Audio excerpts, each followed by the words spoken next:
Alors Marcela, nous allons Oui, ma très recevoir chère. avec beaucoup de plaisir parler d'infosécurité. Voilà, la route fait tellement de dégâts, il faut prévenir et se prémunir en tout cas de tout ce qui est astuces et indications pour rester en sécurité. On part pour le jingle et M. Paul Ekou est déjà installé.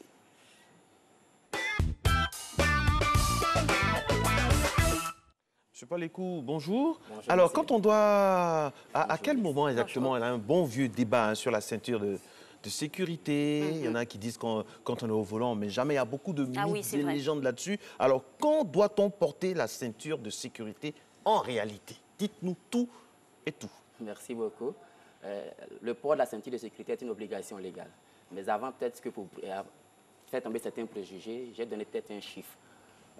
Il a été démontré par une étude américaine qu'à 30 km/h, une femme enceinte qui subit un choc a 70% de chances de sauver la vie de son bébé si elle a attaché correctement sa ceinture de sécurité. Donc, au-delà même de l'obligation légale, il faut reconnaître à la ceinture de sécurité un outil de préservation de la vie des passagers, des occupants d'un véhicule. Chez nous, malheureusement, notre loi, il est encore en arrière. La ceinture de sécurité doit être portée pour les passagers, pour les occupants des sièges avant du véhicule. Là où la législation dans le monde essaie d'évoluer à un siège, une ceinture de sécurité. Et donc, on doit porter la ceinture de sécurité dès lors qu'on est en situation de conduite, qu'on soit à vive allure ou en roulant lentement. À tout moment où on est dans la voiture, on doit attacher correctement sa ceinture de sécurité. Voilà. Là, vous avez spécifié pour les occupants des sièges avant. Avant. Mais derrière, généralement, on voit des vidéos. Hein, quand le choc, il y a un accident, c'est plus ceux de derrière qui se retrouvent devant. Exactement. Toujours selon des études, en cas de choc, roulant à 50 km/h, la masse corporelle est multipliée par 20. Et donc, c'est une erreur de croire que parce qu'on a un siège en avant, on va être protégé. C'est ce que je disais tout à l'heure, notre législation est restée un peu en arrière. La loi doit obliger tous les occupants à porter correctement la ceinture. Depuis 1981, nous, notre loi impose qu'on mette des ceintures en arrière, mais on n'impose pas qu'on le porte. On impose que, par exemple, dans les véhicules de plus de 9 places, on n'ait que des ceintures au siège avant, alors qu'il y a des mini-cas de transport qui imposent aussi qu'on mette des ceintures sur tous les sièges. Donc, c'est pas... Bon, pour une fois, moi, je dirais, il ne faut pas se limiter à la loi. Il faut porter la ceinture de sécurité, quel que soit le siège qu'on occupe dans le véhicule. Parce qu'on est soumis aux mêmes risques. Quand bien même on pense qu'il y a un airbag, il faut quand même porter sa ceinture de sécurité. Alors, c'est bien. Moi, vous dites qu'il y a selon une étude américaine, je suis d'accord. Mais je vais dire, par rapport à nos spécificités, l'OSER dit quoi? Parce que c'est l'Office de sécurité qui est chargé de réunir des données au niveau de l'accidentologie. Est-ce qu'il y a des spécificités dans notre pays? Est-ce qu'on a des statistiques émanant de l'OSER sur le port de la ceinture de sécurité ou pas? Est-ce que ça implique comme données? Est-ce qu'on a ça? Avec l'OSER, on n'a pas de données officielles. Mais nous, par exemple, à ActuRoute, on fait des recherches. On se rend compte que beaucoup d'Ivoiriens n'aiment pas porter la ceinture de sécurité. C'est franchement, contrairement à d'autres raisons, beaucoup d'Ivoiriens n'aiment pas porter la ceinture de sécurité pour des raisons qui ne se justifient pas. Il y a seulement quelques exceptions. La loi autorise, exonère le port de la ceinture de sécurité lorsque la situation sanitaire ne le permet pas. C'est-à-dire? Contre indication médicale. On a un médecin qui vous a autorisé à ne pas porter la ceinture de sécurité. C'est le même médecin qui vous autorise à passer le permis de conduire. La loi ne permet pas de faire porter la ceinture de sécurité à quelqu'un dont la morphologie ne supporterait pas le choc ou peut-être ne permettrait pas d'attacher correctement la ceinture. En pratique, un enfant de moins de 10 ans, il faut éviter de le mettre devant pour mettre la ceinture parce que la ceinture ne sera pas correctement portée. Allez-y. Allez-y. Parce que la ceinture ne sera pas correctement portée. Ainsi de suite. Et puis, d'autres exceptions, ce sont les chauffeurs des véhicules prioritaires comme les ambulances, les pompiers, les policiers, parce qu'ils doivent réellement descendre à tout moment.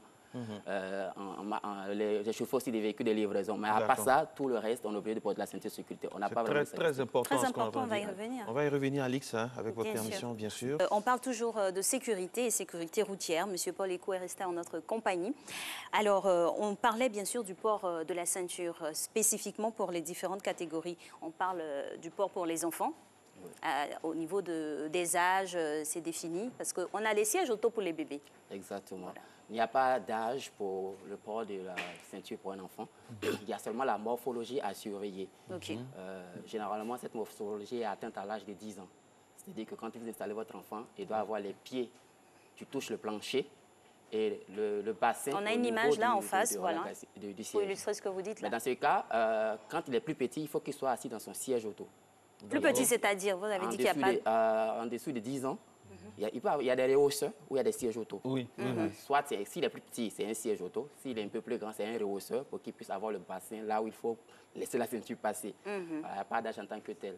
Mais comme je le disais tout à l'heure, si c'est le cas, il faut éviter de mettre l'enfant devant. Même quand bien même il aura la ceinture. Parce que souvent, c'est l'un des risques. En cas de choc, il est capable de passer entre les ceintures et la bande. Et puis Les lanières retrouver, de... voilà. Alors, Monsieur Ekou, j'aimerais savoir, par exemple, est-ce que des agents de l'ordre, des forces de l'ordre peuvent siffler, par exemple, intercepter une voiture où il y a un nouveau-né qui est dans la main, justement, le siège. Il y a sans ceinture, il n'y a rien, pas de siège bébé. Est-ce que c'est... Exactement, c'est la conséquence même du non-respect pour la ceinture de sécurité. Porter la ceinture de sécurité signifie que la lanière vous passe totalement sur le corps. Donc il n'y a pas de contact avec un autre objet ou un bébé. Donc il est à éviter, il est à proscrire même parce que, comme je le disais tout à l'heure, à 50 km/h, la masse corporelle est multipliée par 20, le bébé va peser plus lourd. Aucune force humaine ne pourra vous empêcher de retenir votre bébé en cas de choc. C'est une infraction aussi. Lorsque vous êtes assis avant ou même dans le véhicule sans le siège auto du bébé, il y a une infraction. D'accord. Et ici, la loi nous dit quoi? Il faut absolument avoir un siège auto parce qu'ailleurs, c'est comme ça. Juste à un certain âge, tous les enfants doivent être dans leur siège auto. Combien de véhicules en Côte d'Ivoire qui ont des Voilà, sièges auto? notre loi n'a pas spécifiquement réglementé. Ici, on pense que ça fait effet de mode. Voilà. Mais c'est les conventions important. internationales le prescrivent. Malheureusement, les conventions internationales ne définissent pas les peines applicables.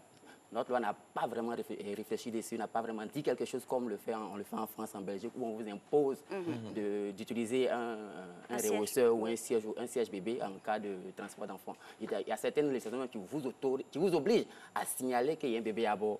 Donc on est un peu en arrière. Oui, avec, on est un peu en arrière, on est un peu en retard par rapport à cette législation. Et ça nous fait du mal. Ça nous fait beaucoup de mal parce Moi, que- j'ai eu la chance, par exemple, de faire un stage à Lozère en 1997. Jeune étudiant, j'ai vu qu'il y a des données pas possibles, données en accidentologie, tout ça. Il y a énormément d'informations, mais il faut que ce soit distillé, quoi. Il C'est faut vrai. qu'on donne à Vulgariser cet organe les moyens de vraiment communiquer, pas seulement pendant qu'il y a les fêtes ou bien à la veille des fêtes, quoi. Il y a énormément de données à Lozère, les données accidentologiques de la Côte d'Ivoire depuis la création bonnes de analyses, Lozère, oui. de bonnes analyses également. Exactement, je pense que je vous rejoins totalement. Il va falloir faire beaucoup de support, de communication là-dessus. On peut même faire juste des simples prospectus pour qu'on l'ait, parce qu'on a tendance à croire que c'est par effet des mots, comme elle a dit, mais c'est par effet de la loi. Mais évidemment, c'est pour sauver des vies. Je pense que s'il y a des informations, il faut toujours les circulariser. Voilà. Merci Merci. beaucoup à vous. Merci beaucoup à vous. J'espère que vous allez garder la forme. Je ne sais pas comment vous faites pour être là tous les matins. Mais on est la mué grâce. par l'amour et puis voilà, c'est la grâce de Dieu et puis d'accord. l'amour de servir nos J'attends que vous donniez votre téléspectateurs. secret. Mais on vous l'a donné, c'est l'amour des téléspectateurs, donc il faut en avoir.